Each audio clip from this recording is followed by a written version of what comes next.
for Thursday morning, November 20th, 2014. I'm Jeff Coffin. This is the Tallahassee Police Department. Here at the FSU Police Department.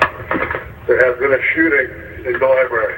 Stay where you are. If you know somebody that has a gun, or if you know somebody that's been shot, call 911. Tallahassee police on a bullhorn last night at Florida State University as a man with a gun attacks students studying for finals in the campus library.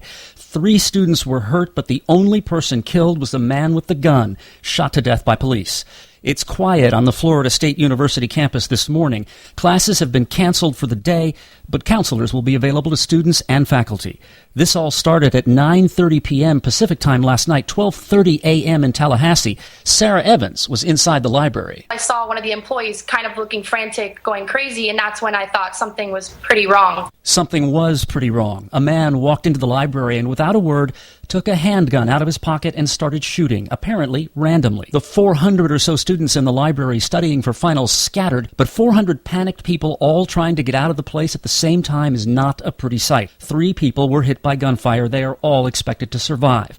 The gunman ran outside where Tallahassee police officer Dave Northway picks up the story. They gave the suspect commands, and the suspect did not comply with the commands and actually shot at one of the officers. They returned fire, and the subject was killed. Tallahassee police have not released the gunman's name, haven't said if he's a student, have not talked about a motive. They do say he acted alone, and the campus is secure.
They are not taking any chances in Manhattan Beach today, where classes are back in session at Mira Costa High School. The school's been shut down for the past 2 days after somebody posted vaguely worded threats online that seemed to indicate a shooting might take place on campus. Students are back in class, but to get there, they had to pass through a security checkpoint. They were told last night via email that they should leave their backpacks and bags at home or be prepared to wait in a long line to have them searched. Today, when they look out their classroom windows, they see a lot of Manhattan Beach police officers and LA County Sheriff's deputies. One student told Channel 4, I don't know, I'm sort of happy for the days off, but at the same time, I'm always scared because that's not something to be joking about. Manhattan Beach police officer Stephanie Martin seconds that. It was a joke. That doesn't matter in the eyes of the law. It doesn't matter if you never intended to carry it out. Shame on you. You should never have said it. Police say they have interviewed a girl, that's the police department's term, a girl suspected of sending at least one of the threats. She is not a Mira Costa student, and she is not in custody.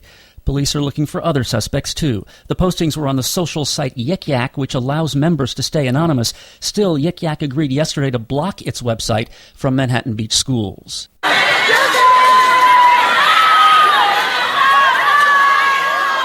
The student protests that took place Tuesday on many UC campuses across the state climaxed yesterday at UC San Francisco, where the UC Regents met to take a preliminary vote on a plan to raise tuition 5% a year over the next 5 years. This student speaks for many around the state. It's about not being used as political pawns. Janet Napolitano proposed this plan, and in doing so, she gave the state an ultimatum, basically, saying that, okay, you give us more state funding or we're going to raise tuition. And that's just not right. One student was arrested after he broke a glass door, and an 89-year-old former UC Regent was knocked down as he walked through the protest area. He's okay. UC President Janet Napolitano told the Regents that the tuition hike is necessary because the university is caught between rising expenses and a state government that has reduced the amount of funding it provides. In the course of just the last few years, the University of California has experienced massive state disinvestment. Nearly $1 billion in state funding was slashed from the university's budget. Governor Brown is also a member of the Board of Regents, and he is not buying it. I do think there's enough money. I think $200 million would be quite adequate. And that's why I'm going to vote against the 5% tuition. But in the end, Governor Brown and Lieutenant Governor Gavin Newsom were outvoted, and the Regents approved the first of the annual 5% tuition increases. It was a preliminary vote, though. The real one comes today. The Regents meeting begins at 11:30. A bit later today, President Obama will make good on the promise that he made that he would act on his own through executive orders if Congress did not pass an immigration reform bill. Congress did not. So the president will be on live TV, radio, and the web this afternoon at 5 p.m. Pacific time, and he previewed what he'll say in a video the White House uploaded to YouTube yesterday. Everybody agrees that our immigration system is broken.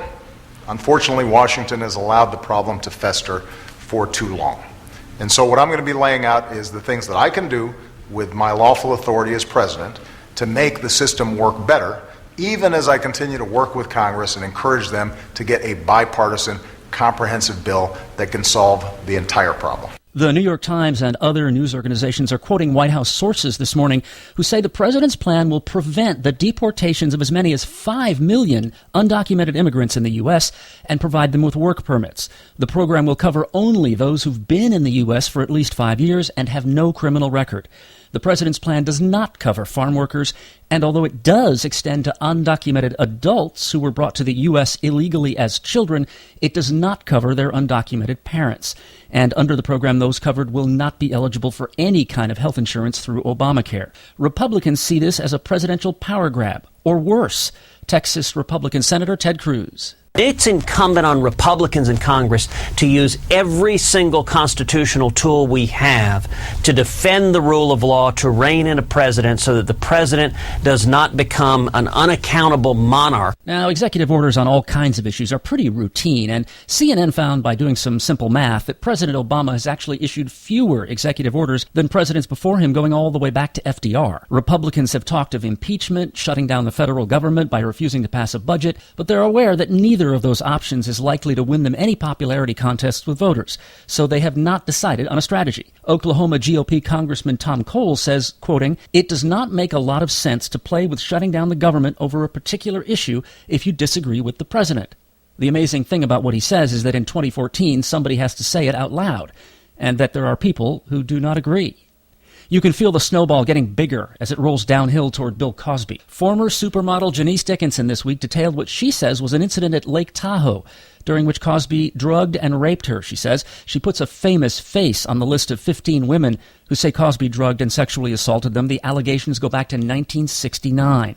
Yesterday, NBC said the comedy series it had in development that was to be Cosby's return to prime time is dead. TV Land says it's taking reruns of The Cosby Show off its schedule indefinitely. And now another woman has come forward. Therese Serenice of Boca Raton, Florida, told a West Palm Beach TV station that in 1976, when she was 19, Cosby invited her to his Las Vegas show.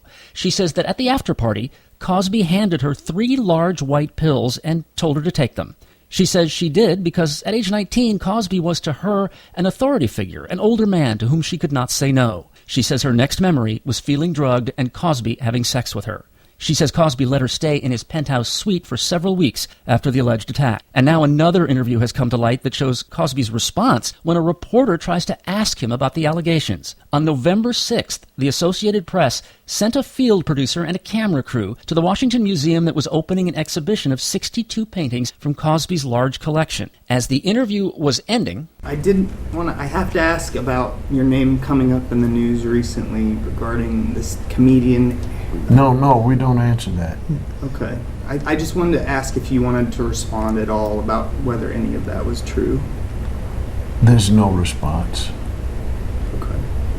Can I ask you, if with the persona that people know about Bill Cosby, should they believe anything differently about what? There is no comment about that. Okay. And I'll tell you why. Okay. I think you were told, I don't want to compromise your integrity, but I don't talk about it. If this exchange sounds familiar, it's because you've heard Scott Simon's interview with Cosby on NPR, in which Cosby was silent when asked similar questions. But this time Cosby spoke, and he kept speaking, and the camera kept rolling. Thank you very much. Thank you. Appreciate your time. Thank you. Now, can I get something from you? What's that? That none of that will be shown? I can't promise that myself, but you didn't say anything. I know I didn't say anything, but I'm asking your integrity that since I didn't want to say anything, but I did answer you in terms of I don't want to say anything, of what value will it have? I don't think it will. Ma'am? What'd you say? Sorry? What did you say? I don't think it has any value either. Yeah. And I would appreciate it if it was scuttled. I hear you. I will tell that to my editors, and I think that they will understand. Well, I think if you want to consider yourself to be serious, that it will not appear anywhere. Okay. I appreciate what you've asked. Thank you. Thank you. Thank you. And we thought, by the way, because it was AP, that it wouldn't be necessary to go over that question. The producer is fairly young, and Cosby is applying the type of not-so-subtle pressure that a lot of interview subjects try to apply when an interview becomes uncomfortable. Props to the young producer for holding his ground, but also being non-confrontational and rolling the problem uphill to his bosses. That's why bosses get the medium-sized bucks. The AP did not distribute this portion of the interview, it says, because it was before the latest round of stories broke about Cosby. Once those stories did break, AP says editors went back, looked at the video, and decided to release it. The AP says the interview was on the record, and there were no agreements beforehand that anything was off limits. How time flies when you don't synchronize. Forget to set that nasty alarm? High-definition news is still fresh and warm. You can listen later, anytime, at highdefinitionnews.com. That's H-I Definition News, all one word. Now here's some ketchup for your Thursday breakfast. This is some of what might have gotten past you since yesterday. For God's sake, Mrs. Robinson. Here we are. You got me into your house. You give me a drink. You put on music. Now you start opening up your personal life to me and tell me your husband won't be home for hours. So? Mrs. Robinson, you're trying to seduce me. Aren't you? The most famous line from one of Mike Nichols' most famous movies, The Graduate. That's Anne Bancroft not seducing Dustin Hoffman. That was in 1967. Mike Nichols won the Oscar for directing it. In 1966, Mike Nichols' first film as a director also starred a famous couple, Richard Burton and Elizabeth Taylor. Who's Afraid of Virginia Woolf won 5 Oscars. Couples and relationships. That's what Mike Nichols' work was mostly about. You can see it in his movies, Barefoot in the Park, Catch-22, Carnal Knowledge, Closer, Heartburn, The Birdcage. Even the movies that on the surface were not about relationships really are about relationships if you look closely. Silkwood and Working Girl. Mike Nichols was an immigrant. He came to this country from Germany as a little boy, and that sense of being an outsider also influenced him. America fell in love with Nichols as half of the comedy team of Nichols and May. The May was Elaine May. They met in 1953, hated each other at first. When they met again a few years later, the comedy clicked. An Evening with Mike Nichols and Elaine May ran for more than 300 performances on Broadway in 1960, and the record of the show won a Grammy. They were not a couple, just friends, but they argued like an old married couple, and in the early 1960s, Elaine May quit. Nichols was devastated. He drowned his sorrows not with drink, but on Broadway, directing over the years Barefoot in the Park, The Odd Couple, and in later years Spam-A-Lot, and a revival of Death of a Salesman, for which he won the Tony at age 80. He won 9 Tonys in all, plus Emmys for directing TV adaptations of plays. He is one of only about a dozen people in the exclusive club called ETOG. Stands for Emmy, Tony, Oscar, Grammy. And to be a member, you have to win at least one of each. He did. He was married to ABC News anchor Diane Sawyer. One of America's most honored directors, Mike Nichols, was 83 when he died yesterday in New York of a heart attack. Now you know what we know. I'm Jeff Kaufman, High Definition News.